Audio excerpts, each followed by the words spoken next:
So working and living in Japan for over a year now, I still get confused with the ever-evolving tech slang. But also having to deal with it in the workplace, I just can't seem to escape it.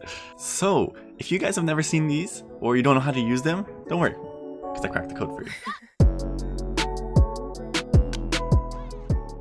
Welcome back to somewhatjp, I'm Alex. Now let's get our cryptographer hats on. Number 1. As you may already know, there's a lot of bowing in Japanese culture, and this can mean anything from a sorry, a thank you, a please, and in this case that's more on the end of thank you and please. Imagine someone's head being lowered and kind of like putting their hands up like kind of like a beg in a way, right? And this, believe it or not, is actually a short form. A short form for what, you might ask? This kaomoji. Oh man, Japanese people just like to shorten every word. Now let's see some real life examples. By the way, all the examples I'm including in this video are real life examples that I've seen sent by real Japanese people personally. So you can be sure this usage is proper. So the most simple example I could find is just yoroshiku onegaishimasu. So this is just really a simple greeting, and the MM there is just to kind of soften the message. The way I like to think about this is just kind of like how in English you put like a happy face, a smiley face or something at the end of a message to make it seem a little softer and more friendly. I think it's pretty close to that. So the next example is その認識で問題ございません.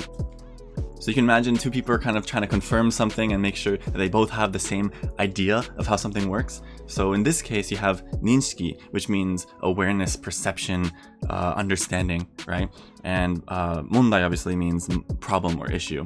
And then you have gozaimasen, which is the formal version of arimasen. So altogether, その認識で問題ございません. So now for the third and final example, we have 何々さん、ご自身もご自愛ください. This is also another form of softening. You have a command, kudasai, right? Gojiai kudasai is just a common expression to mean take care of yourself, right? Love yourself, you know? But kudasai is still a command, right? So if you want to soften that, you can put the and then please, kind of like whatever. And then we have nani-nani-san, so the person's name, gojishin, so you as well, take care of yourself, please, kind of thing. There's kind of a mutual worry for each other's health in a way in this situation. So now for the second piece of slang, ors. I'm not kidding. I want you to take like 2 seconds to just even imagine what this means. You're not gonna guess it right. Unless you've seen this before, you're not gonna guess this right. Now pretend you don't know English for a little bit. Pretend you don't know what letters are for a little bit, right? Imagine you look at O-R-Z in that order, and you imagine like maybe like a kanji. It has some sort of symbolic meaning. Do you see anything? If you look a little closer,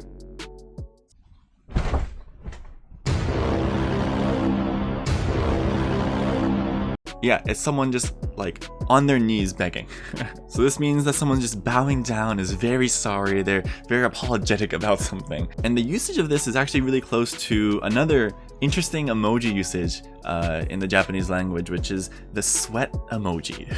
And now it's not used like sweat though. It's used like tears coming from your eyes, like you imagine in an anime where tears are just flying out, right? The sweat emoji in Japanese is pretty close to these two emojis, I would say, depending on the context. But anyway, getting back to ors, let's see some real life examples. Saaba tsunagaranai ors. So you can see in this sentence we have saaba, which is server, and tsunagaru, which is to be connected.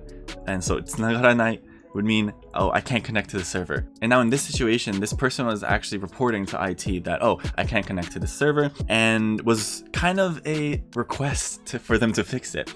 Hence why they're like, oh, sorry, really, really sorry, but can you fix it? It's kind of like that nuance is kind of in there. And I sort of saw that nuance, honestly, because right after IT was like, is it really that urgent kind of thing? Because if you want me to fix it, I will. And then they went through the whole fixing process. So it seems like it doesn't have to only be very, very sorry. Maybe it can also be used as like a please, please, please kind of thing. Because this ors actually comes from dogeza, which is that the lowest form of humility when bowing, when you're on the floor, right?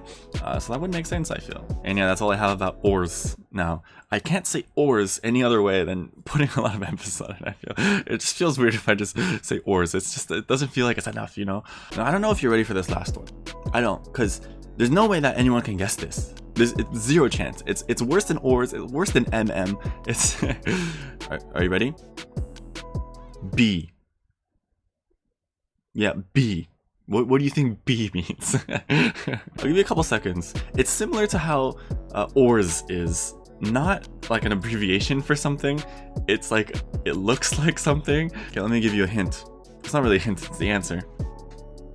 Does it look like a B? This way? Yep, it's just a thumbs up. Yeah, it's just a thumbs up. I mean, I see the emoji really often as well, the thumbs up emoji, but I've seen this one a lot more often. Emojis, at least in the workplace, I don't see too often unless they're like reactions to a message. So now for some real life examples. It was really hard to find these because if you just search for B in messages, like so many things pop up. It took so long to go through, but oh my god. So super simple example. 問題ありませんでした B.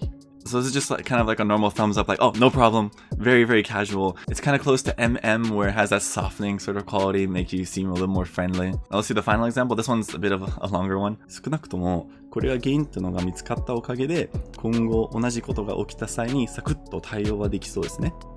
B. So again, this seems just like a regular usage for a thumbs up. It's kind of putting a positive spin on stuff, like, you know, we're all good kind of thing. So the sentence is kind of having a positive spin on, okay, thanks to now actually finding the issue that caused everything, if this happens again, we'll be able to easily handle it. So those were the 3 main pieces of text slang that I wanted to introduce today. I realized everything is just about gratitude or apologies or very Japanese qualities. Also, as a little add-on, because you guys might be curious, even in the Japanese workplace, you'll see a lot of waras and W's and kusa. It's not too casual to use, so you don't have to worry about that too much. But yeah, that's just kind of an observation I just remembered. So I think that's everything I wanted to introduce in this video. Hopefully, if you also encounter one of these 3 pieces of slang, which I honestly see on the daily, you won't be as surprised as I was when I first saw it, because wow, I was so confused what oars meant. So hopefully you don't have to go through that experience as well.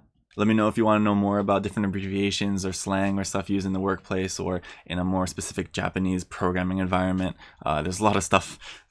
I don't know what you guys want to say, so let me know down below or on Twitter. Well, hope to see you guys in the next video. Bye bye.